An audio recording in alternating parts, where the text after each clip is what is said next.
vamos a ver límites notables. Decimos que se trata de límites notables porque su resolución no es posible hacerla mediante métodos algebraicos. ¿Qué sería? O solamente mediante métodos algebraicos. ¿Qué sería esto de los métodos algebraicos? No se pueden resolver según las propiedades que hemos visto hasta ahora, ¿sí? Vieron que en la clase pasada vimos un montón de propiedades. Habitualmente, haciendo algún tipo de transformación, teniendo en cuenta las propiedades, podemos resolver todo tipo de límites. Y según el tipo de límite, o sea, la función y la indeterminación que se presenta, se aplican determinados procedimientos. Ahora, en este caso, hay que tener en cuenta procedimientos que no son del tipo algebraico. Por ejemplo, cuando nosotros tengamos una indeterminación del tipo de 0 sobre 0 o cociente de infinitésimos, que se la llama, para un cociente de polinomios, entonces lo que vamos a ver para resolver la indeterminación es de factorial el polinomio numerador y denominador para detectar los factores que están anulando a cada uno de ellos. Pero es una cuestión totalmente algebraica del tipo que ya conocemos. En cambio, resolver límites notables nos lleva a cuestiones algebraicas, pero lo que vamos a hacer es buscar la forma para ese límite que trabajamos. Entonces, veamos cómo sería esto y qué límites vamos a ver. Vamos a ver 3 límites, ¿sí? Uno de ellos es el que tiene que ver con el seno de x sobre x para cuando x. Pero veamos previamente unas cuestiones que tenemos que tener en cuenta para demostrar ese tipo de límite.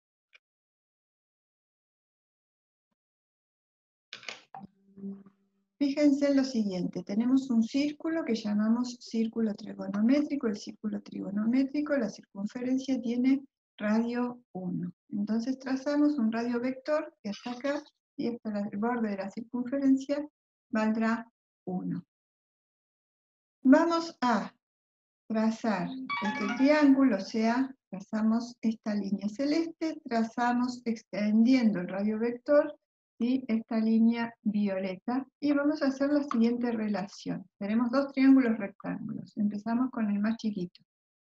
Sabemos, aparte vamos a aclarar, ¿sí?, que el ángulo X coincide con ¿qué? Con el arco X. Esto también se llama X, ¿sí? X acá, X acá. Entonces, vamos a decir que el seno del arco X, o sea, el seno de este X, es igual a ¿qué cosa? El cateto opuesto sobre la hipotenusa. El cateto opuesto lo dejamos como opuesto, pero la hipotenusa sabemos que vale ¿cuánto? 1, porque estamos en el círculo trigonométrico de radio 1. Entonces, ¿qué nos queda? Vamos a decir que el seno va a ser igual a ¿qué cosa? Al cateto opuesto. Por eso, en esta línea celeste ponemos que esto es seno de x. El mismo razonamiento y con idénticas ideas vamos a ver el tema de la tangente. La tangente del ángulo X se calcula como cateto opuesto, este que está acá, sobre cateto adyacente. Vamos a pasar acá. Entonces, cateto opuesto sobre cateto adyacente. Ahora, cateto opuesto, ¿sí?, lo dejamos como cateto opuesto. Y el cateto adyacente sabemos que vale 1, porque el círculo trigonométrico tiene radio 1. Entonces concluimos que la tangente de x es igual al cateto opuesto. Por eso te hemos puesto, ¿sí?, que para esta línea vertical eso es igual a ¿qué cosa? A tangente, que era el cateto opuesto. Esto como ideas preliminares. Los apuntes están en la autogestión. El apunte está en el Drive y en la autogestión tienen el documento donde tienen los enlaces de todo lo que necesitan. Al final de la clase, en todo caso, lo repasamos el documento. Entonces, nuestro primer límite notable, vamos a decir que el límite de la relación del seno de un arco a su arco, para cuando el arco tiende a 0, es igual a 1, ¿sí? X es lo que estamos llamando arco. Entonces, límite para cuando X tiende a 0, el seno de X sobre X es igual A1. Y vamos a ver de demostrar eso. Vamos a valernos, o vamos a partir del círculo trigonométrico. Si nosotros, esto es nuestro enunciado, pero si nosotros tomamos límite en el numerador y límite en el denominador, ¿qué va a ocurrir? El seno de 0 nos da 0. Y si tomamos límite en el denominador, nos da 0. O sea, tenemos un cociente de 0 que dijimos y se llama cociente de infinitesimos. Entonces tenemos que levantar esa indeterminación. O sea, levantar la indeterminación, ¿qué quiere decir? Averiguar el valor del límite. Entonces, vamos a demostrar esto que acabamos de enunciar para luego ver cómo hacemos para levantar ese tipo de indeterminación. En el gráfico tenemos planteados, ¿sí?, 3 sectores de los que nos interesa el área.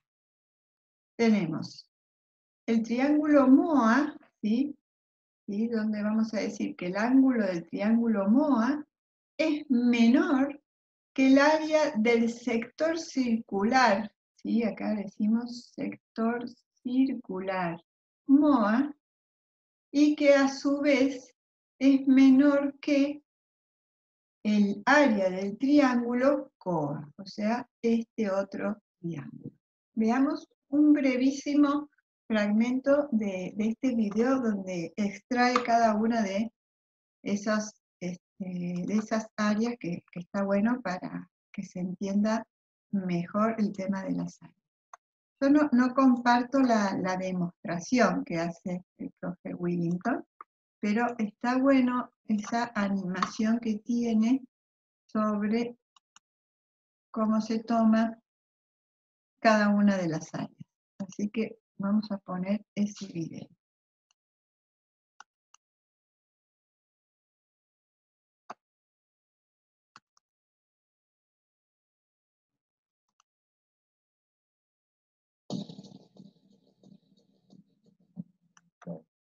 Cuya área se aprecia que es menor que el triángulo. Saquemos este sector. Acá saca al revés. Yo les dije primero esta área, la más chiquita, luego la circular y luego esta, ¿sí? Bueno, acá saca primero la más grande, ¿sí?, luego la del sector circular y luego la más pequeña. Ahí se los vuelvo a poner. Porque acá lo que me interesa es que vean el tema de las áreas. Entonces, primera,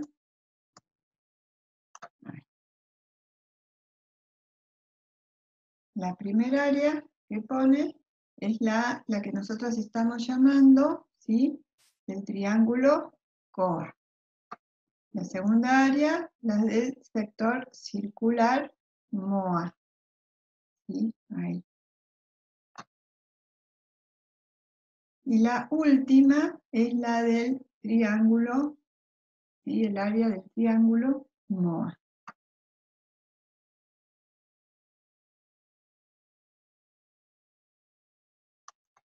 Entonces vemos que el área de este triángulo es menor que esto y a su vez es menor que esto. Entonces, en base a esto, vamos a hacer el planteo a partir del cual vamos a empezar a realizar la deducción, ¿sí?, de este planteo.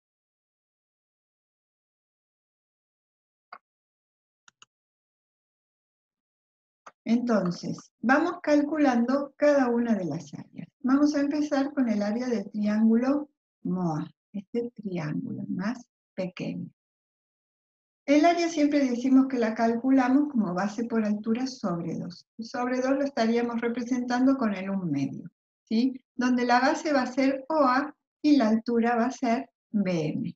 Ahora, sabemos que la base vale ¿cuánto? OA vale 1, porque es el radio de la circunferencia. Y BM habíamos dicho que se correspondía con el seno de X. Reemplazando, nos va a quedar, multiplicando, nos va a quedar seno de X sobre 2. Entonces, el área del triángulo MOA va a ser seno de X sobre 2. Veamos ahora el área del sector circular MOA. El área del sector circular también la vamos a calcular como que base por altura sobre 2. Sobre 2 nuevamente representado con el 1/2. ¿La base cuál es? OA. Y la altura va a estar dado por ¿qué cosa? Por AM, ¿sí? El sector circular. Habíamos dicho que este sector circular vale ¿cuánto? Esto, X, porque es el mismo ángulo, es el arco, ¿sí? Es ese arco. Entonces nos queda, al realizar estas cuentas, reemplazamos por X, realizamos las cuentas, nos queda que el área del sector circular va a ser X sobre 2. Y nos faltaría calcular el ángulo del triángulo COA, de este otro triángulo. Nuevamente, base por altura sobre 2, y vamos a decir que la base es OA y la altura es AC. Ahora, OA, ¿cuánto vale? 1. Y AC vale tangente de X. Entonces, reemplazamos y concluimos que el área del triángulo COA va a ser igual a la tangente de X sobre 2. Entonces, reemplazamos área del triángulo MOA, seno de X sobre 2. Área del sector circular MOA, X sobre 2. Área del triángulo COA, tangente de X sobre 2. Vamos a reemplazar. Y entonces nos queda esta expresión. Ahora, todos los pasos algebraicos que vamos a seguir van a estar en función de obtener ¿qué cosa? Esta expresión. Entonces vamos a ir realizando una serie de cuestiones algebraicas, no sé, multiplico por 2, multiplico por el seno, etcétera, etcétera. ¿Con qué idea? De ir formando esta relación y luego tomar límite para poder demostrar que el resultado del cálculo de ese límite es igual a 1. Entonces, ¿qué hacemos? Partimos de esto, ¿sí? Para sacar todos esos 2, ¿qué hacemos? Multiplicamos por 2 en todos los miembros de la desigualdad. Luego de eso, ¿qué hacemos? Dividimos todos los miembros de la desigualdad por el seno de X. Vamos acá teniendo ya algo parecido al seno de X sobre X, solamente que está al revés. Entonces, ¿qué hacemos? Tomamos recíprocas. Perdón, antes de tomar las recíprocas, ¿qué hacemos? Simplificamos, ¿sí? Seno de X con seno de X y tangente de X con el seno de X. Recuerden que la tangente de X es igual al seno de X sobre coseno de X. Entonces simplificamos seno con coseno y nos queda 1 sobre coseno. Luego de eso, para poder tener el seno de X sobre X, que es la parte de la expresión que estamos buscando, ¿qué hacemos? Tomamos las recíprocas. Cuando tomamos las recíprocas, ¿qué ocurre? Cambia el sentido de la desigualdad que tenemos planteada. Veamos lo siguiente. Si nosotros tenemos el valor 2 y decimos que eso es menor que 4, y a su vez decimos que eso es menor que 8, bueno, este es un 8, eso. Si nosotros tomamos las recíprocas respectivamente, nos queda 1/2, 1/4, y acá 1/8. ¿Y qué pasa con estos valores? Acá teníamos que 2 era menor que 4, menor que 8. Pero ¿qué pasa? 1/2 es mayor que 1/4 y es mayor que 1/8. Pues esto es 0,5, esto es 0,25 y este es un número más chiquito todavía. Entonces, ¿qué pasó? Cambió el sentido de la desigualdad. En esta expresión ocurre exactamente lo mismo.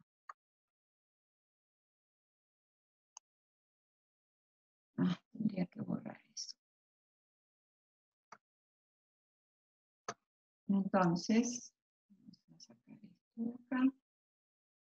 Tenemos en cuenta que cambia el sentido de la desigualdad y tomamos, en el siguiente paso, tomamos límite.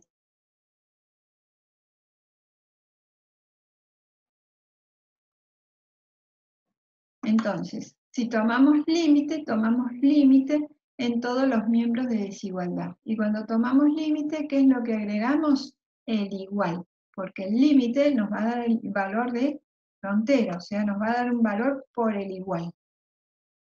Nos va a dar un valor determinado. Recuerden que el valor del límite es un número único, ¿sí? Y finito.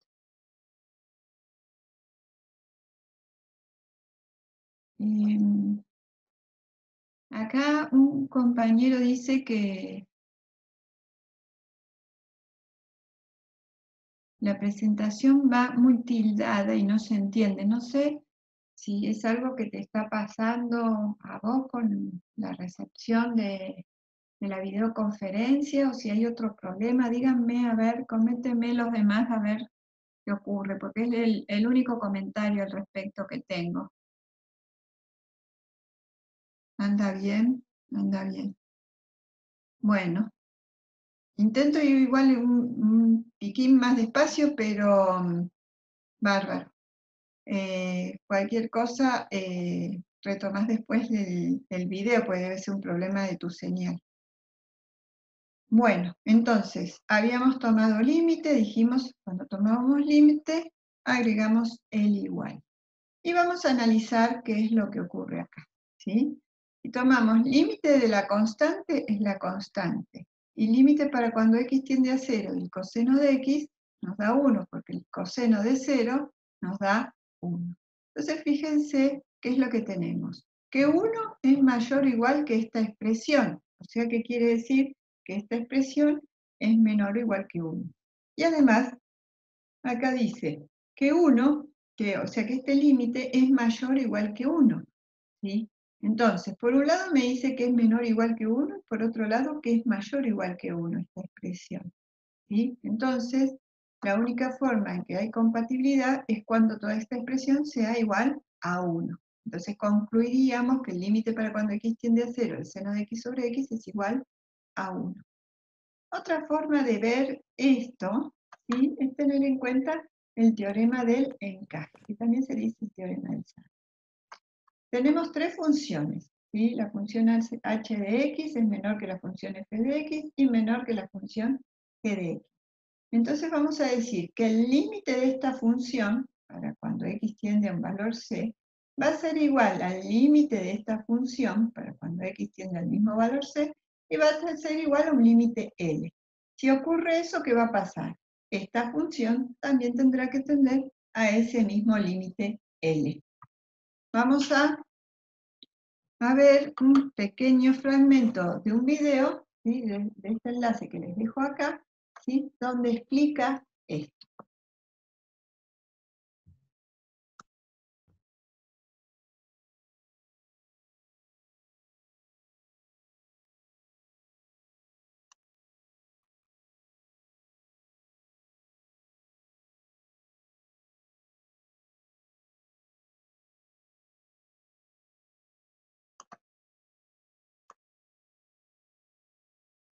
G, perdón, esta que sea H la mayor. O sea, desde el punto de vista gráfico, tenemos algo como esto. Supongamos que por acá tenemos la función G, perdón, esta que sea H la mayor, es H de X, voy a pintar en otro color.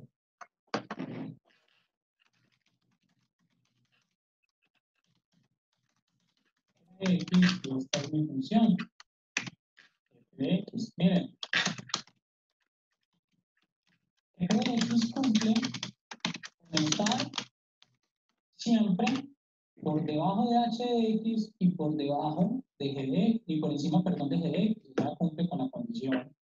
Dijimos que f de x es menor que h de x y mayor que g de x. Este es un punto A cualquiera.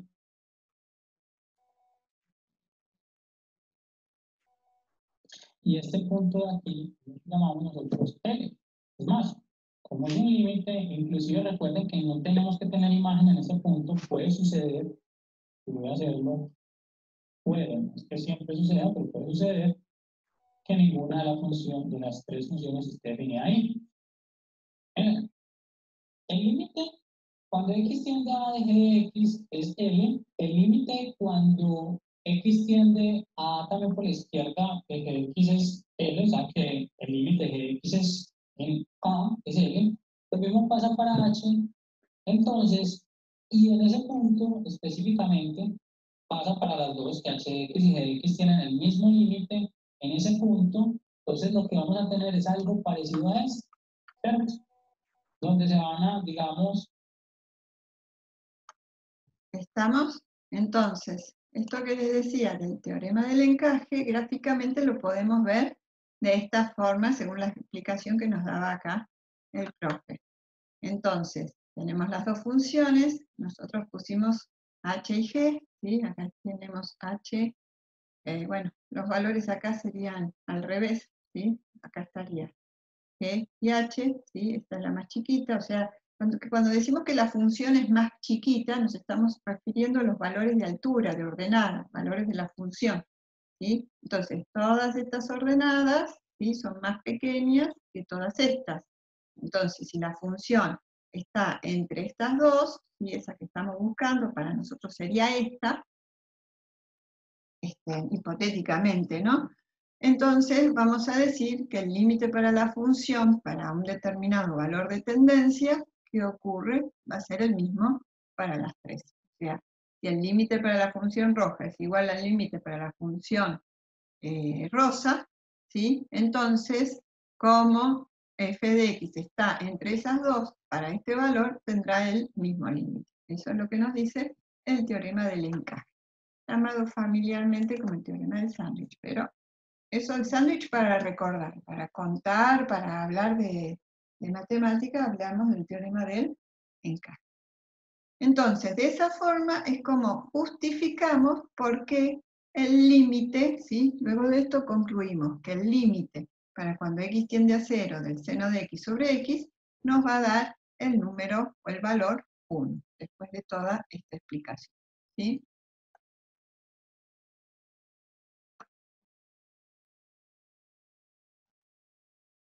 Entonces, concluimos esto, ¿sí? Y también vamos a decir que esto se cumple cuando tengamos la recíproca de una expresión, recuerden que es 1 sobre la expresión, 1 dividido esto, que hace el efecto de que se invierte, x va al numerador, el seno al denominador. Entonces, también vale en ese caso, vale además en estos dos casos generalizados. Acá que tenemos el seno n de ax sobre ax a la n. Vamos y su recíproca, ¿no? También vale para su recíproca, vale 1. Vamos a recordar lo siguiente. Si nosotros tenemos seno de ax, seno de ax a la n, esto es lo mismo que el seno, qué horrible escribir con el mouse, el seno de ax, todo esto elevado a la n, ¿sí? La idea nos va a servir para realizar las transformaciones y no equivocarnos en qué es lo que está elevado a la potencia n, ¿sí?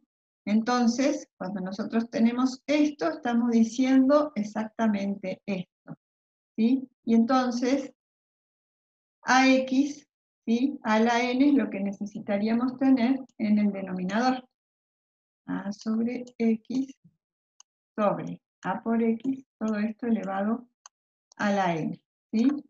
Que, como los dos están elevados a la n, podemos verlo como que, como el seno de ax sobre ax, que sería muy parecida a esta expresión, a sería que distinto de 1. Bueno, todas estas ideas nos van a servir para cuando veamos los ejemplos.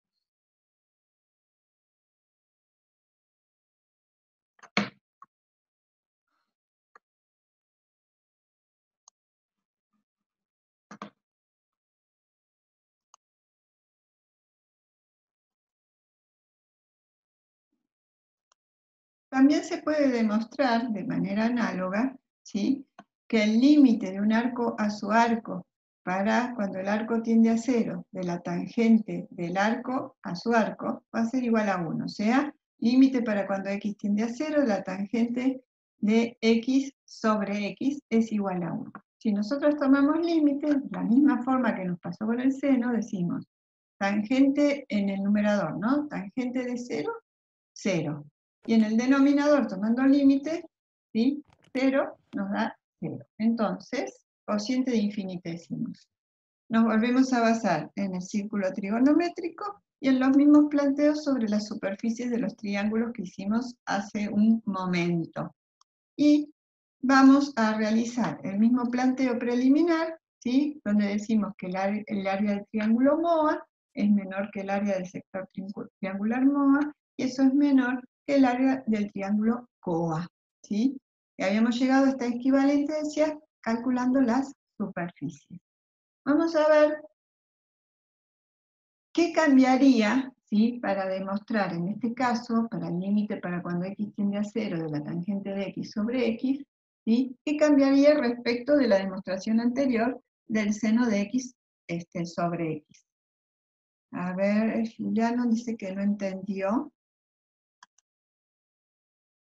Este planteo que tenemos acá, ahora queremos demostrar el límite para cuando x tiende a 0 de la tangente de x sobre x, que es igual a 1. Antes demostramos para el seno de x sobre x para cuando x tendía a 0, que era igual a 1. La demostración les decía que es análoga. Realizamos el mismo planteo del círculo trigonométrico, donde las áreas tienen este comportamiento, donde calculamos cada uno de los valores de las áreas, teniendo en cuenta que las áreas en los triángulos se calculan como base por altura sobre 2. ¿Sí? Entonces, lo mismo que hicimos hace un momento. Pero vamos a ver en qué difiere todos los pasos que hicimos en la demostración anterior respecto de lo que tenemos que hacer ahora. ¿Y en qué va a diferir? En que cuando llegamos a este paso, ¿sí?, acá está todo dividido por 2, multiplicamos todos los miembros por 2 para que no tengamos más el 2. Pero luego, en vez de dividir todo por el seno de x, ¿por qué vamos a dividir? Por la tangente de x. El resto de los pasos van a ser iguales, solamente que de acá en adelante, ¿qué pasó? Me cambio acá el denominador y cómo nos van a ir quedando las expresiones, considerando la tangente que estoy involucrando acá. Entonces, simplificamos acá seno sobre coseno, entonces simplificamos seno con seno, operamos y nos queda coseno de x, simplificamos acá y nos va a quedar esta expresión. Ahora, nosotros ¿qué buscamos? Tangente de x sobre x. Entonces, ¿qué hacemos? Tomamos las recíprocas, y cuando tomábamos recíprocas dijimos que cambia el sentido de la desigualdad. La reunión está por terminar en 10 minutos. En cuanto se termina, nos reconectamos y seguimos. Entonces, cambiamos el sentido de la desigualdad y vamos a tomar límite en los 3 miembros de la desigualdad. Y resolvemos el límite en el miembro izquierdo, ¿sí? Coseno de 0 nos da 1, 1 sobre 1 nos da 1, y límite en el miembro derecho, límite de la constante, nos da 1. Y como enunciamos antes, si 1 es mayor que esta expresión, ¿qué quiere decir? Que esta expresión es menor o igual que 1. Y además, toda esta expresión es como mayor o igual que 1. Y solamente, ¿sí?, acá dice que el límite de la tangente de x sobre x para cuando x tiende a 0 está comprendida entre dos magnitudes que tienen por límite 1. ¿Sí? Esto solamente va a poder ser cierto cuando pase que el límite de toda esta expresión sea igual a 1, porque no puede ser mayor y menor al mismo tiempo, pero teniendo la posibilidad del igual, va a ser igual a ¿qué? A 1. Esto lo podemos ver, ¿sí?, con el teorema del encaje, nuevamente como lo habíamos explicado hace un momento. ¿Sí? Entonces toda la explicación es análoga a la anterior, lo único que cambió es. Y en definitiva, o sea, ¿qué cambió? Dividimos por la tangente de x. En definitiva, vamos a decir que el límite para cuando x tiende a 0 de la tangente de x sobre x va a ser igual a ¿cuánto? A 1. No sé, Juliano, si entendiste.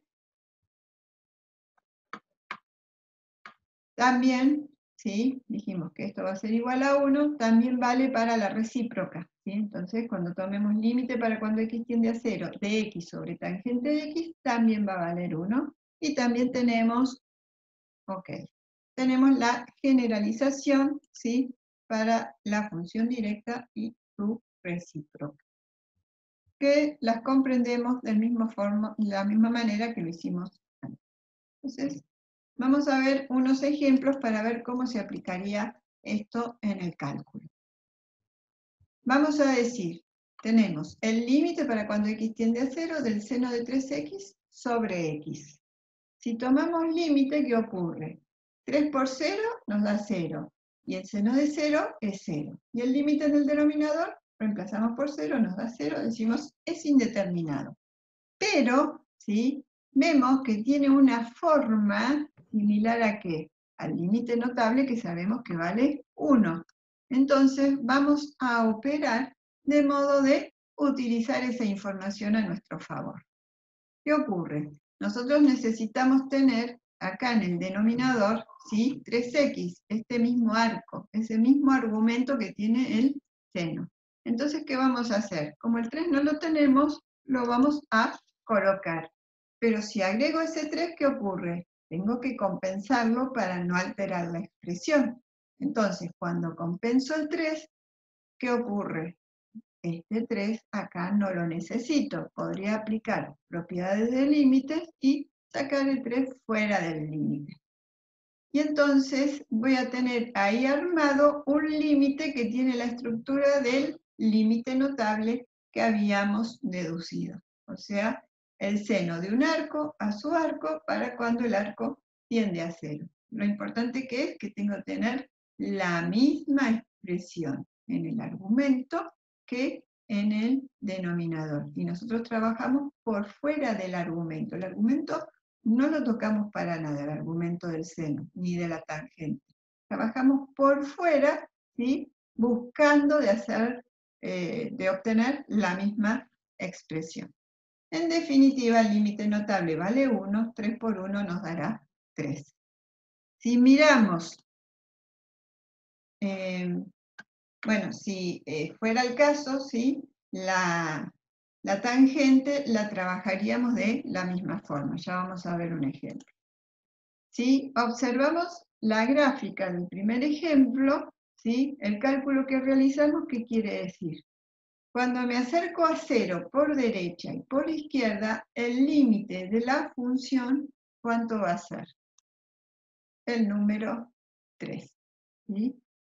Más allá de toda la operación algebraica y procedimental que haya que hacer para calcular límites y o levantar sus indeterminaciones, ¿sí? No hay que perder de vista qué es lo que nos quiere decir el cálculo del límite. Y nos dice que cuando x tiende a un valor, la función tiende a otro. En este caso, cuando x tiende a 0, la función tiende al valor 3. Otro ejemplo, en este caso tenemos el límite para cuando x tiende a 0 de 7x sobre el seno de 2x. ¿Sí? Si tomamos límite, vamos a ver que esto nos da una indeterminación. Límite en el numerador, 7 por 0, 0. Límite en el denominador, 2 por 0, 0. Seno de 0, 0. Es indeterminado. Pero podemos pensar, ¿sí? Que esto tiene prácticamente una estructura de límite notable. Tenemos que hacer unas pequeñas transformaciones.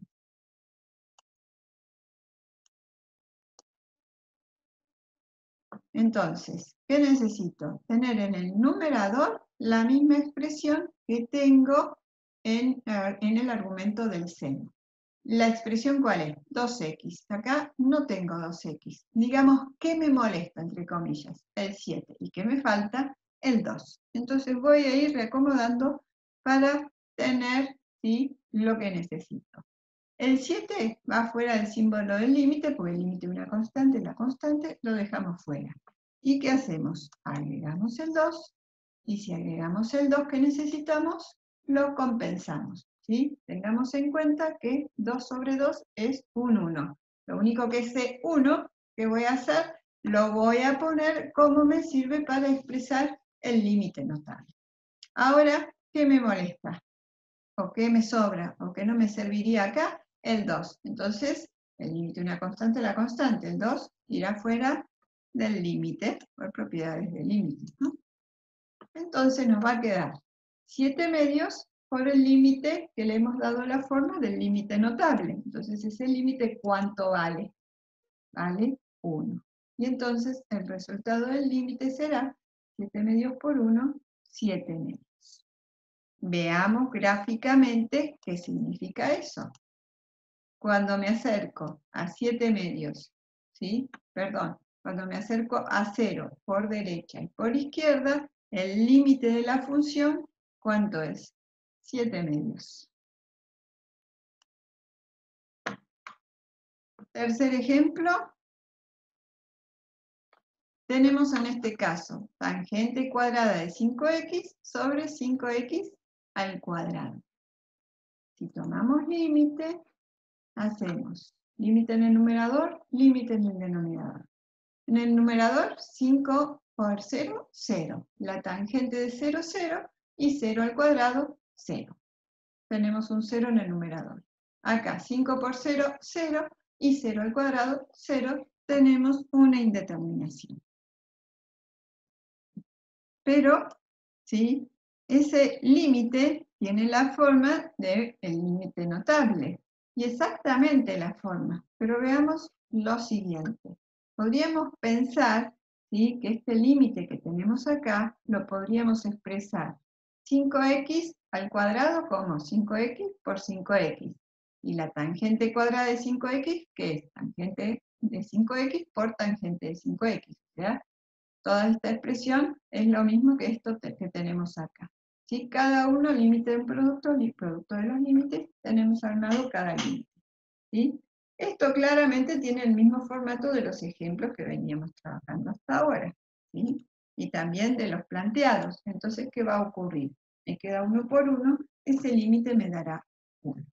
Ahora, si miramos, ¿sí?, la generalización que habíamos dado tiene exactamente ¿qué? La misma estructura de ese límite que tenemos ahí. Así que directamente podríamos concluir que el valor de ese límite es igual a 1. En este caso es exactamente igual, pero esta idea de la generalización les va a servir para resolver otros tipos de límites. Los ejemplos que doy habitualmente son de nivel básico, que son para ayudar a la comprensión de la teoría, pero después, bueno, en el práctico avanzan en la complejización de todo esto.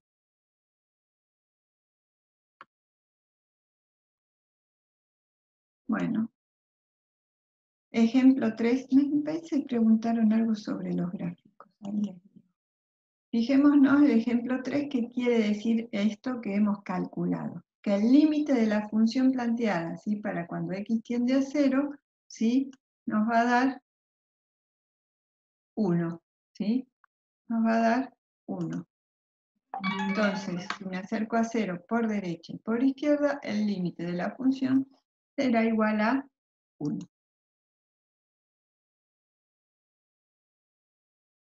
Ejemplo 4, veamos lo siguiente. Tenemos seno cuadrado de 9x sobre 4x al cuadrado. Si tomamos límite numerador, ¿qué ocurre? 9 por 0, 0, seno de 0, 0, 0 al cuadrado, 0.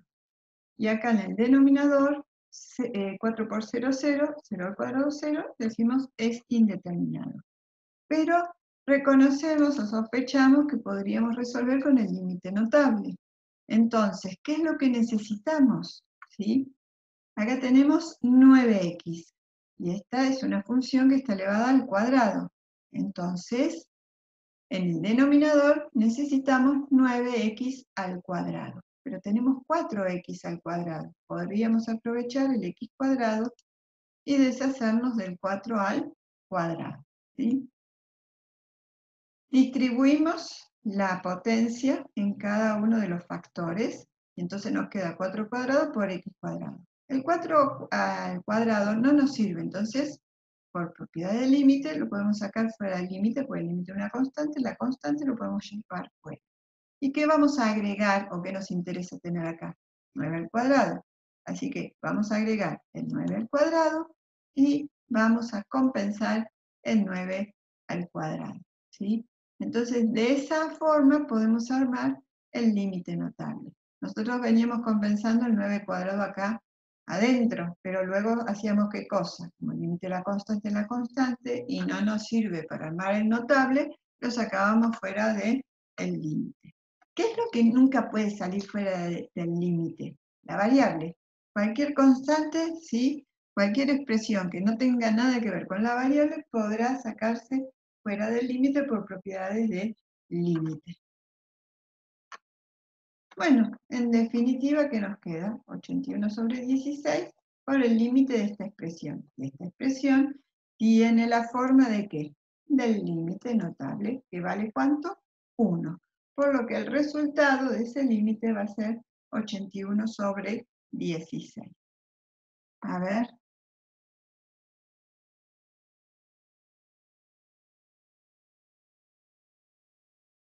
En la pregunta tiene que ver con el gráfico. Bien. Ahí vamos a ver. Acá las gráficas, ¿sí? Realizar estas gráficas no es algo fácil desde el punto de vista del conocimiento de los gráficos que tenemos. ¿Con qué idea o qué sentido traigo a colación después del cálculo las gráficas? Para no perder de vista qué es lo que estamos calculando. Porque lo que suele ocurrir mucho es que nos mecanizamos con los procedimientos, ¿sí? Entonces sabemos levantar indeterminaciones, pero no sabemos o no conocemos el sentido del cálculo del límite, qué es lo que nos está queriendo decir. Por eso les estoy poniendo las gráficas seguida de los cálculos para que no perdamos de vista eso, ¿sí? Porque el sentido del límite es esto que nos dice, que si x tiende a 0, esta función tiende a ¿dónde? A 81,16. ¿Sí? Entonces. Profe, ¿hay alguna restricción para n? O sea, en el límite notable, n puede ser, por ejemplo, un tercio o un cuarto, o de tener esa forma. Sí, no hay una restricción para n, ninguna. No se plantea ninguna restricción. Así que n puede ser, porque no está planteado para enteros, no. Puede ser cualquier valor, ¿sí? Siempre que sea, ¿sí? Que guarde el formato que tenemos planteado. Ah, bien, bueno, gracias.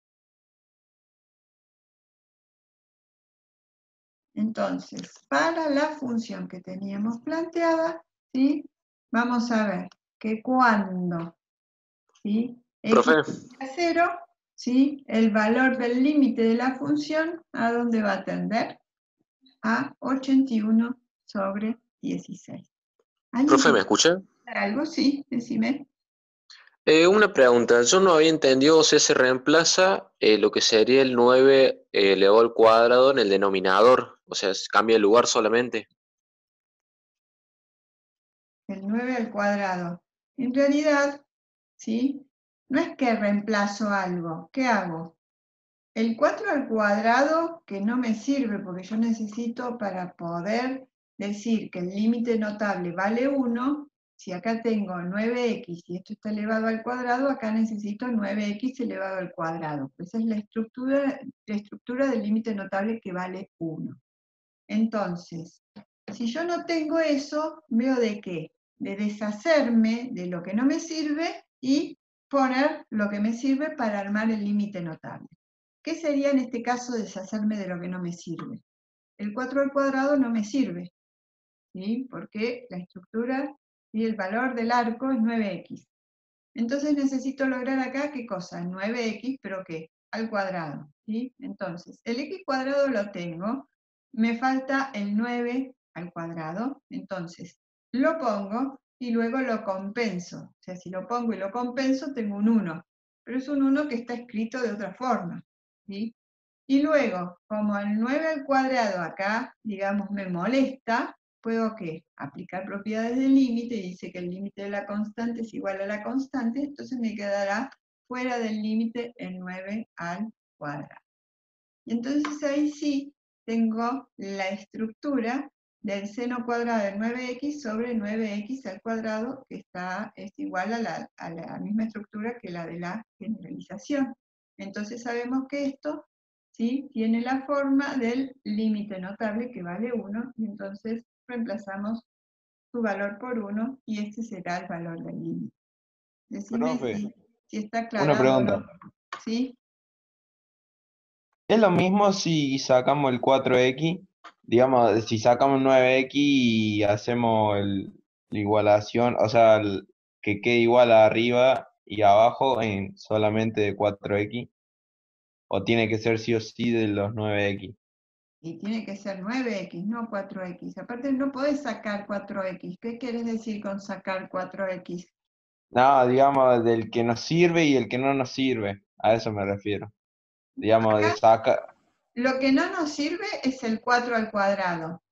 Pues nosotros necesitamos tener 9 al cuadrado. La x sí o sí nos sirve, porque nosotros tenemos que tener x cuadrado, porque si acá tenemos x, ¿sí? Y acá el seno está elevado al cuadrado, acá tenemos que tener x cuadrado. O sea, Ah, que bueno, eso sí me sí o sí nos sirve. confundí yo. Pero ¿Cómo? digamos, ¿podría yo sacar el 9, digamos, como que no me serviría? O sí o sí tiene que sacar el 4 al cuadrado. Lo que pasa es que yo el 9 lo estoy agregando porque me sirve, no es que yo el 9 lo tengo. Si vos te fijás acá, ¿sí? O sea, acá en el denominador no tengo el 9. Nuestro trabajo consiste en transformar ¿qué cosa? El arco del seno, ¿sí? Para que se repita acá en el denominador. Lo que tengo en el denominador no es el 9x. Entonces digo, bueno, lo tengo que transformar, porque tengo 4x. Cuadrado, cuadrado, necesito esos dos cuadrados, eso está fantástico. Ahora, el 4 es lo que no me sirve, porque necesito un 9. Entonces, entra en juego el 9, no es que yo tenía un 9, entra en juego el 9. Pongo el 9 que me sirve, pero elevado al cuadrado según la estructura que tengo, y lo compenso.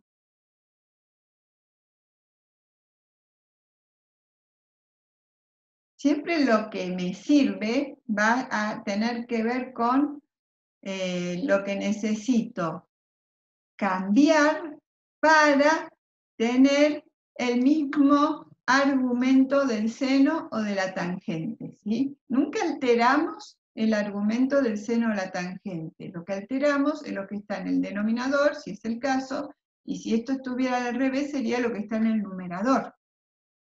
Habrá que ver, según sea el caso, qué es lo que necesito alterar. Pero ¿qué es lo que nunca toco? El argumento del seno o de la tangente. Hago que lo que está en el numerador o en el denominador sea igual, procuro transformar para que sea igual al argumento, pero siempre mediante operaciones lícitas. No es que yo pueda agregar cualquier cosa y lo agregué y está todo bien. No, lo que agrego siempre lo tengo que compensar para siempre tener una expresión equivalente. O sea, va a ser una expresión que en definitiva va a tener el mismo resultado. A ver qué dicen. Lo que hacemos en realidad es modificar la estructura del argumento, ya sea del numerador o del denominador, para que la estructura que nos quede después sea compatible con la del límite notable. ¿No sería eso? Te escuché muy bajito, pero creo que está bien lo que dijiste, ¿no? No estoy muy segura al final que dijiste. Ah, ¿Sí? no, tenía el micro muy lejos. Dale, a Sí. ver, repetí. Lo que dije es que nosotros intentamos modificar la estructura del argumento para que esa estructura coincida con la del límite notable, y así ya salir Claro, de esa indeterminación. pero no modificamos el argumento, sino que Claro, armamos el argumento por fuera del seno o de la tangente, ¿sí? No claro, modificamos acá adentro, ¿sí? claro. Modificamos por fuera del seno y de la tangente. Ah, perfecto. Muchas gracias, profe. Y acá alguien dice que quiere decir que sí se puede extraer el numerador en vez del denominador. No es que se extrae algo, la verdad acá, Liscano, no estoy muy segura de qué quieres decir. Por favor, aclárame a ver si sacamos las dudas. En este caso es así. Recuerden que siempre podemos tener el caso o su recíproca también, ¿no?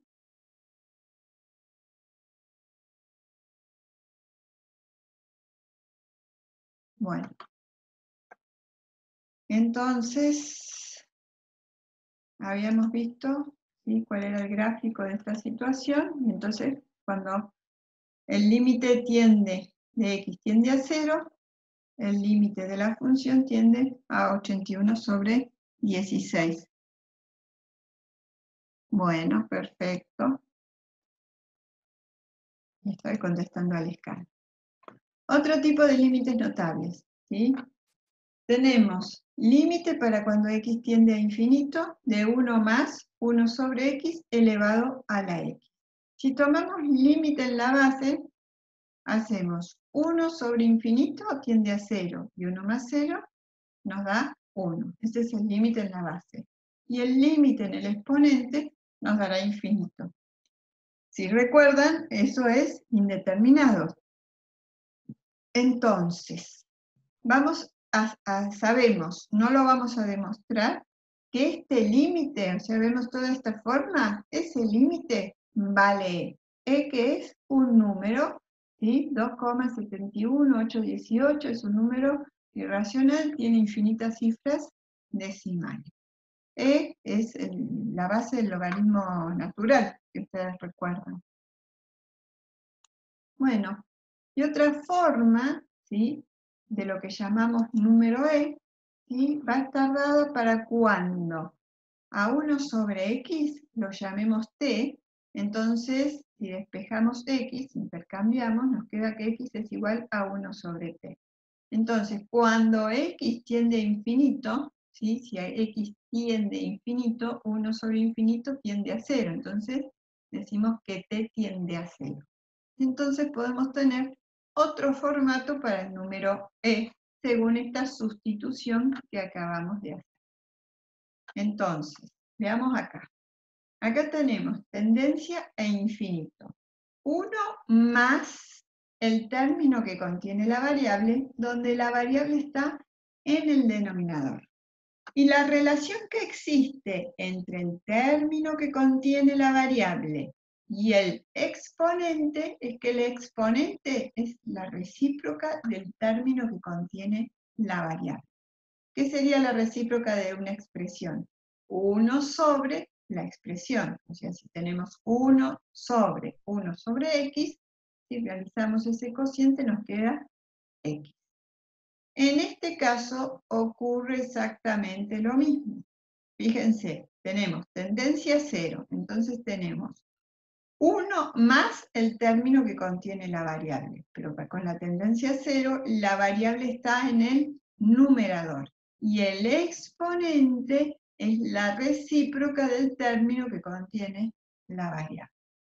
Todas estas ideas que les acabo de decir respecto a cómo es la tendencia, cómo es la base con el 1 más, ¿sí?, en este formato o en este otro, y su relación con el exponente, es lo que nos va a permitir trabajar los límites para poder formar límites notables y armar límites notables y, en definitiva, determinar el valor del límite.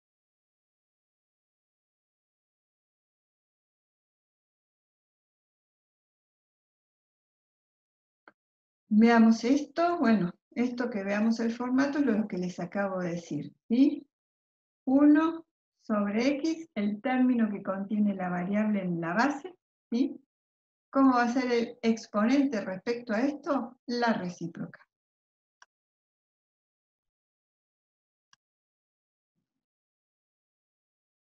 Y en la base tenemos que tener 1 más el término que contiene la variable, y la variable debe estar en el denominador. Entonces, veamos un ejemplo. ¿Sí? Tenemos tendencia a infinito, 1 más el término que contiene la variable, pero acá no tenemos un 1. Así que no podemos decir que esto valga E, por más que acá sí tenemos la recíproca, no tenemos tampoco la recíproca del término que contiene la variable, pues esto debería estar dividido 3. ¿Sí? Entonces, tomando límite, vemos límite en la base, nos da 1, porque 3 dividido infinito nos da 0, y 1 más 0, 1, y límite en el exponente, infinito. Entonces, como es indeterminado, no es directamente el límite, no tiene la estructura que habíamos visto, vamos a ver de trabajar esa estructura para obtener un límite notable y poder resolver de esa forma el límite. En este caso, la recíproca del término que contiene la variable va a ser x sobre 3. O sea que necesito acá en el exponente x sobre 3. Tengo x, pero no tengo 3. Entonces, ¿qué hago? Coloco un 3 y compenso en 3. Es lo mismo que tener 1, pero escrito de otra forma.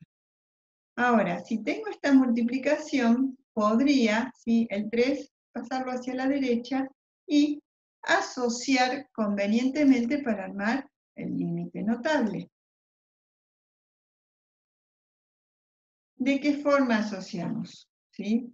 El 3 lo corremos hacia la derecha y es lo mismo que expresaríamos como una potencia de potencia. Si yo tengo 3 por x sobre 3, vuelvo a esta expresión, ¿sí? Es una potencia de potencia. Pero ¿qué nos quedó acá? ¿Qué es lo que tenemos acá? Un límite como notable, ¿sí? Porque tenemos tendencia a infinito, 1 más el término que contiene la variable, y en el exponente el recíproco del término que contiene la variable. Entonces tenemos el límite notable, y eso habíamos dicho que vale E. Entonces el resultado del cálculo será E al cubo. Si graficamos, ¿sí?, para interpretar esto, ¿qué ocurre? Tenemos tendencia a infinito, o sea que tenemos tendencia de la función a más infinito y a menos infinito, perdón, tendencia de la variable a más infinito y a menos infinito. ¿A dónde tiende la función? ¿Sí? La función, ¿sí?, cuando tiende a menos infinito tendrá un valor L, por acá, este valor, ¿sí? Y cuando tendemos para la variable a más infinito, la función tiende a ese valor L. Ese valor L, ¿cuál es? El resultado del cálculo del límite, que es E al cubo. ¿Sí?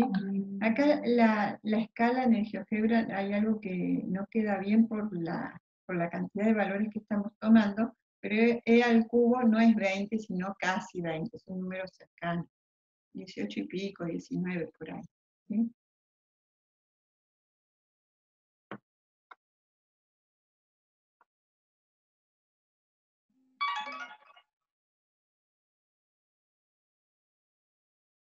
En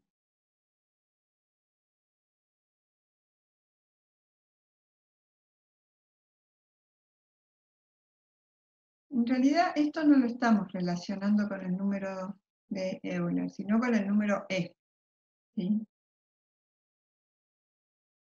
Con Euler tenemos otros formatos. Bueno, siguiente ejemplo, ¿sí?, vamos a trabajar con esta estructura que también dijimos que valía E. Entonces miremos qué tenemos acá. Tenemos tendencia 0, tendencia 0. 1 más el término que contiene la variable. 1 más T. ¿Sí? 1 más ¿qué cosa? Menos 2x. Acá cuando tenemos un menos tenemos que decir más menos 2x. Y en el exponente tendríamos que tener ¿qué cosa? El recíproco del término que contiene la variable. En este caso, el recíproco del término que contiene la variable sería 1 o menos 1 sobre 2x. ¿Sí? Pero primero tomemos límite y ahí vemos cómo transformamos, porque realmente esto así directamente no vale el número E. Entonces, límite en la base, 2 por 0, 0, 1 menos 0, 1. Límite en el exponente, 1 sobre 0, tiende a infinito. Entonces decíamos que la recíproca del término que contiene la variable es 1 sobre 2x, pero que tenemos que tener en cuenta que el signo acá es negativo y el signo, ¿sí?, del formato es positivo. Entonces vamos a tener en cuenta el signo y vamos a decir que la recíproca del término que contiene la variable es menos 1 sobre 2x. Entonces lo tomamos de esta forma para empezar a tener el formato. El formato en la base lo hemos logrado porque pusimos 1 más el término que contiene la variable. Ahora, ¿qué tenemos que hacer? Trabajar con el exponente para tener lo que necesitamos de exponente, que es menos 1 sobre 2x. ¿Sí? El x ya lo teníamos. ¿Qué nos faltaba? El menos 2. Entonces, agregamos el menos 2, y si agregamos un menos 2, lo compensamos. Así estaríamos multiplicando por 1. Pero el 1 ya a mí me conviene. ¿Sí? Luego de eso, ¿qué decimos? Si tenemos estas dos expresiones multiplicando, las podríamos expresar de esta forma como una potencia de potencia. Entonces, agrupamos convenientemente, ¿para qué? Para formar el límite notable. ¿Y ese límite notable cuánto vale? E. Entonces, el resultado del límite va a ser e a la menos 2, que es lo mismo que 1 sobre e al cuadrado.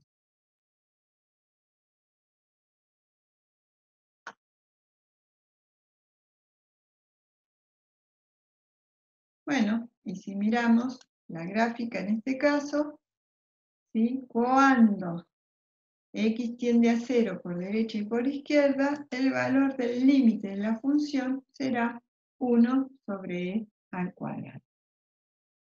Recuerden que acá no pretendemos que hagan ninguna gráfica, solamente que tengan la idea de qué cosa es lo que estamos calculando, que no se pierda de vista qué es lo que calculamos, porque está relacionado el cálculo del límite a las funciones. Nos dice algo sobre las funciones. Profe, pero de todas formas lo podríamos corroborar en GeoGebra dibujando introduciendo las funciones, ¿que no? Claro, yo en cada caso, ¿qué hice para mostrarles esto? Para poner las funciones, pues lo hice en el GeoGebra también. Agarré la función que estaba puesta en el límite, ¿sí? Agarré esto, 1 menos 2x a la 1 sobre x, lo introduje en el graficador y me graficó la función. Y luego, bueno, como yo acá les quiero mostrar a ustedes qué es lo que significa, qué es lo que pasa, le agregué esto de las flechitas. Pero sin agregar las flechitas, ustedes pueden interpretar leyendo el límite, porque dice el límite para cuando x tiende a 0 de la función, igual a qué, nos dio el valor de tendencia. Entonces, miramos para cuando x tiende a 0, ¿sí?, la función a dónde tiende, a ese valor que calcula del límite. Bueno, y con eso terminamos con los ejemplos de los límites notables, bueno, el desarrollo y los ejemplos de los límites notables que vamos a ver.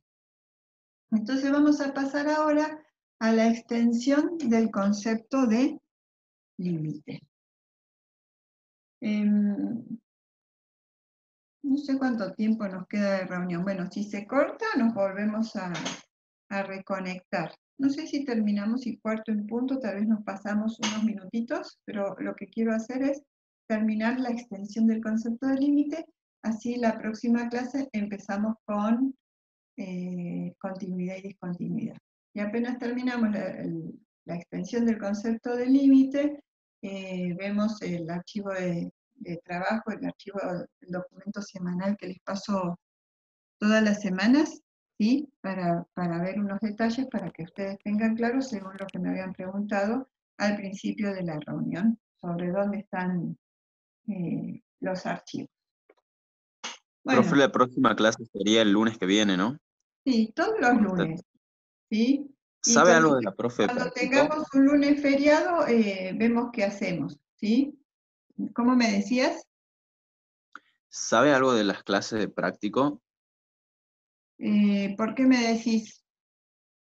Porque las únicas clases que estamos teniendo es con usted. Tendríamos que tener en el horario habitual, creo que tenemos 2 días. Los miércoles Tenemos- deberían tener el práctico, pero vos te referís a clases por videoconferencia. Porque la Claro. profe les tiene que estar dejando todas las semanas las actividades que tienen que realizar esa semana, aunque no lo haga por videoconferencia. Porque vieron que las 2 o 3 primeras clases yo tampoco las hice por videoconferencia. Claro, claro. Bien, bien. Vos decís que la profe no te dejó, justo miré lo del profesor anterior, pero de la clase anterior, pero de la profe no miré lo que ella subió para esta semana. ¿Les viene subiendo todas las semanas o te faltó algo? Sí, están subiendo, pero bueno, el tema con... no sé si están haciendo algún foro, si alguno de los chicos sabe, como para ir viendo... Así, si está haciendo videoconferencias para ir viendo los temas prácticos. Claro. Yo entiendo que no, que la profe no está haciendo videoconferencias. Pero, ¿tenés alguna duda en particular, algo que te gustaría así conversar con ella? Y no sé si hay, creo que en correo, pero no, de todas formas, solamente era por eso, por si llegase a surgir alguna duda, si estaban haciendo algún tipo de foro o alguna clase o algo, como para No, yo saber, digamos. entiendo que Porque- ella se estaba manejando con el mail y dejándole las cosas en la autogestión. Pero cualquier duda que tengan me pueden preguntar, ¿sí? Lo que estaría bueno es que me preguntaran, me preguntan por el grupo en todo caso, a veces cuando preguntan por el grupo se resuelve con algún compañero del grupo que ya lo tiene claro, y si no, veo de resolverlo yo. Lo único que, por ejemplo, si vos me preguntás ahora algo práctico, yo no tengo forma de graficarlo, no tengo forma de presentártelo. Lo que habría que hacer es que me lo preguntas de alguna forma y yo intento contestarlo en general en el grupo. Y si fuera necesario, o estaría bueno hacer una videoconferencia para contestar eso, yo tenerlo preparado o armado, ¿sí? Para que se entienda lo que quiero explicar. Porque viste que yo recién escribí un poquito, pero es horrible escribir con el mouse, no se entiende mucho lo que escribo, entonces mucho no podría hacer con el mouse y estaría bueno que les pudiera dar una buena explicación de lo que necesitan, ¿sí? O sea, yo apunto a todo lo que sea práctico, intenten resolverlo con la profe, pero si se complica por los medios que ella tiene de comunicación, bueno, me preguntan a mí, lo plantean en el grupo y lo vamos viendo. Ideal sería que no vayan acumulando dudas, ¿sí? Así que bueno, veamos de no acumularlas. Yo, por un lado les digo, bueno, vean de resolver con la profe y si no, bueno, resuelvan conmigo. El tema cuál sería, que yo no me puedo hacer cargo de todo, para eso está la profe de práctico, pero si genera duda y es quedarse con una duda y no poder avanzar, es mejor intentar resolverlo. Entonces, bueno, en el grupo pregunten, ¿sí? A veces se resuelve en el mismo grupo, otras veces lo resolveré yo y vamos avanzando, que sería lo importante, ¿sí? Bueno, nos quedan 10 minutos de reunión, ¿sí? Si se corta, nos reconectamos para terminar este tema y ver el documento con el tema este de los archivos. Habíamos visto, cuando definimos límite, ¿sí? Lo definimos a partir de la noción del límite finito. Decíamos que el límite para cuando x tiende a de f de x era igual a L, donde A y L eran números finitos. Y habíamos definido de esta forma, esto como lo leíamos, ¿sí? Teníamos un épsilon y un delta que planteaban los radios, ¿sí? Para el radio sobre el eje Y y el radio sobre el eje X respectivamente. Entonces decíamos, ¿sí? Radios de los entornos que se forman. Entonces, para todo épsilon positivo, existe un delta también positivo, de manera que la diferencia en valor absoluto entre la función y su límite puede hacerse tan pequeña como se quiera, tomando valores de x suficientemente próximos a. Eso quería decir la definición del límite finito. Ahora, con la extensión del concepto de límite, lo que planteamos es qué ocurre, ¿sí? O qué pasa, o qué variante puede surgir. Que el límite, en vez de ser finito, ¿sí? Sea infinito. Que el valor de tendencia, en vez de ser finito, sea como infinito. O que podamos combinar, ¿sí? Valor de tendencia de x con valor de tendencia de y, ambos infinitos. Entonces vamos a ver cómo sería en cada caso. Este primer caso tiene que ver con la definición de límite finito. Ahora, cuando definamos límite infinito, ¿sí? En vez de tener un entorno de epsilon, vamos a contar con un valor m, y van a pasar ciertas cosas. Cuando tengamos tendencia de la variable a infinito, en vez de tener delta para armar el entorno, ¿qué vamos a tener? Un valor n, que ya vamos a ver cómo se comporta.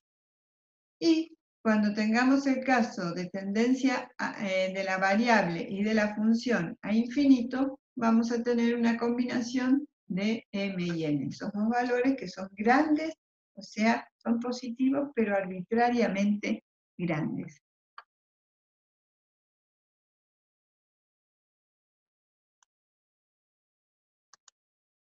Entonces, vemos el primer caso, recordamos cómo era la definición del límite finito, que recién las conté, pero veamos qué quería decir desde el punto de vista de los entornos que se formaban, ¿sí? Acá, este es el entorno reducido del punto A, que es de lo que hablábamos acá, ¿sí? Cuando nos tomamos valores de X suficientemente próximos a, vamos a obtener ¿qué cosa? Los valores de Y que se aproximan ¿a dónde? A L. Entonces, para el entorno reducido del punto A menos delta, A más delta, ¿sí? Les va a corresponder un valor de la función, ¿sí?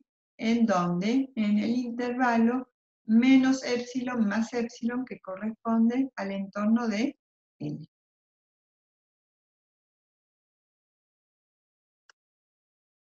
Veamos qué pasa cuando el límite de la función es infinito. ¿Qué va a ocurrir?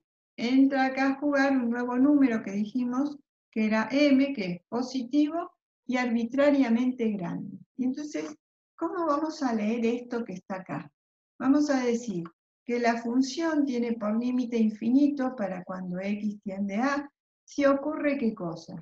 Para todo m positivo y arbitrariamente grande, existe un delta, también positivo, de modo que se cumple que para todos los valores subsiguientes de la función, ¿sí? Se va a cumplir ¿qué cosa? Que el valor absoluto de x es mayor que m, ¿sí? Los valores subsiguientes ¿de qué? De la función subsiguientes ¿a qué? A m. Van a ser ¿qué cosa?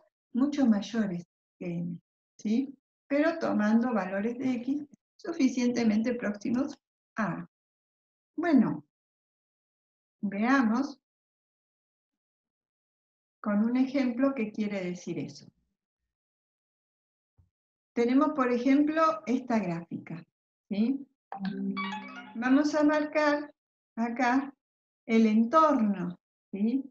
Del punto A y el valor n, ¿sí? Entonces, cuando estamos en un entorno del punto A, ¿qué ocurre? Por acá, y acá tenemos la función. No sabemos bien a dónde tiende la función, pero en la medida que nos vamos acercando cada vez más a A, ¿sí? Nos acercamos más, y estamos acá en el entorno reducido del punto A, va a haber un valor, acá nos acercamos, miremos la función, lo celeste. Va a llegar un momento que nos vamos a encontrar con un valor m positivo y arbitrariamente grande, a partir del cual estamos seguros cuál es el valor de tendencia de la función, que a dónde tiende ahí, a más infinito. Cuando estamos por acá, nos estamos acercando acá por izquierda, por acá, todavía no sabemos a dónde tiende la función, pero nos acercamos más y nos vamos a encontrar con ¿qué? Con un valor m, a partir del cual tenemos esa certeza de que la función tiende a más infinito. En esto ocurre tanto por derecha, cuando nos acercamos a A, tanto por derecha como por izquierda. Otro ejemplo, ¿sí? Puede ser este caso, donde nos acercamos a A por derecha, ¿sí? Y la función a dónde tiende, a más infinito. Y acá hay un valor m a partir del cual vemos claramente que la función tiende a más infinito. ¿Sí? Por acá todavía no sabemos a dónde tiende, pero llega un momento, ¿sí? A partir de un valor m muy, muy grande, que vemos que la función se hace mucho más grande. Lo mismo con la tendencia, ¿sí? Por izquierda a A, ¿sí? La función tiende a menos infinito y tenemos un valor opuesto de m, o sea, menos m, a partir del cual la función se hace mucho más pequeña. Profe, ¿Sí? en ese caso la A es la asíntota. En este caso, el valor de A es por donde pasa la asíntota. Si me acerco a A por derecha, ¿sí? En este caso, la función tiende a más infinito. Y si me acerco por izquierda, la función tiende a menos infinito. Pero me acerco por derecha y por izquierda a ese valor determinado para el cual tengo el entorno sobre el eje X, ¿sí? Entonces, a partir de eso decimos que existe un valor m arbitrariamente grande, donde sí voy a estar seguro, a partir de ese valor, la función se hace mucho más grande que ese valor m que ya es grande. No sé si dilucidé tu duda, decime. Sí, sí. Bien. Yo le pongo un par de ejemplos de funciones, ¿sí? Para intentar entender lo que nos quiere decir toda esta simbología, ¿sí? Simplemente eso. Bueno, otro caso sería el caso en el que ahora el valor de tendencia de la variable es infinito. Entonces, ahora no tenemos delta para formar el entorno reducido del punto, sino que vamos a tener un valor n que es positivo y arbitrariamente grande. Entonces vamos a decir que el límite, ¿sí?, de la función para cuando x tiende a infinito va a ser, ¿sí?, el límite va a ser L, si ocurre ¿qué cosa? Para todo epsilon positivo existe un valor n positivo y muy grande, de modo que la diferencia en valor absoluto entre la función y su límite puede hacerse tan pequeña cuando se quiera, cuando ocurre ¿qué cosa? Que los valores de x se hacen mucho mayores que un valor n, o sea, los valores de x siguientes o subsiguientes a n se hacen ¿qué? Mucho más grandes. Veamos unos ejemplos, así tenemos más claro qué es lo que nos quiere decir esto, ¿sí? Tengo valor de tendencia a más infinito o menos infinito, ¿sí? Por lo que tenía planteado acá. Entonces, hay un valor n a partir del cual veo esa tendencia hacia el más infinito y que nos da ¿qué cosa? Un valor del límite, porque nos acerca al planteo que tenemos acá del entorno, ¿sí?, para los valores de x que nos van a dar el valor del límite. Entonces, ese valor n, ¿sí?, a partir del cual veo que el límite de la función va a ser ¿cuál? Este que estoy marcando. ¿Sí? Y acá tengo la misma idea, pero para cuando tendemos a menos infinito, ¿sí? Con la tendencia a menos infinito hay un valor n, que en este caso lo antepongo del signo negativo, a partir del cual, ¿sí?, para esa tendencia de menos infinito, obtenemos el límite de la función según este planteo. Otro ejemplo, para el mismo caso, ahora con la homográfica, ¿sí? Vemos el valor n, a partir del cual acá vemos qué cosa, cuál es el valor del límite. Este valor, en este caso, coincide con ¿qué? Con el eje x, así que el valor del límite será 0. Y acá ocurrirá lo mismo para la tendencia a menos infinito.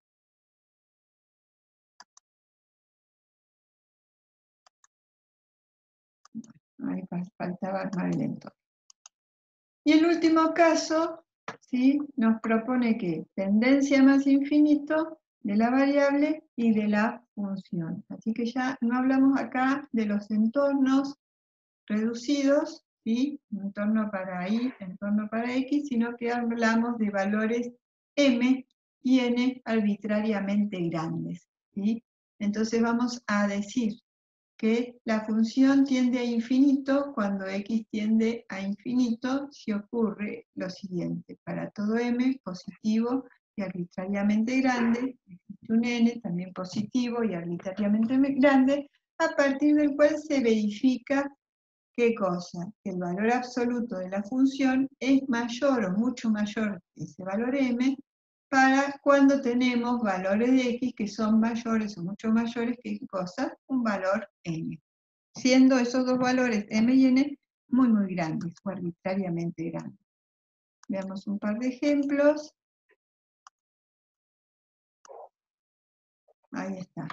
Entonces, para valores de la variable, ¿sí? Mucho mayores que un valor n, obtenemos ¿qué cosa? Valores de la función mucho mayores que un valor m, en este caso.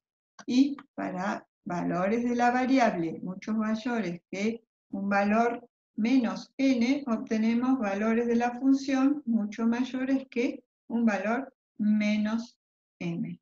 ¿Sí? Lugares, ¿sí?, que nos determinan tendencias claramente hacia el más o menos infinito. Y otro ejemplo, para el mismo caso, va a ser este, ¿sí? Cuando x tiende a más infinito, ¿sí?, hay un valor n, ¿sí?, a partir del cual vamos a ver qué cosa. Que la función también tiende a ¿dónde? A más infinito. A partir de un valor m podemos estar seguros de que eso está ocurriendo. Y lo mismo por la izquierda.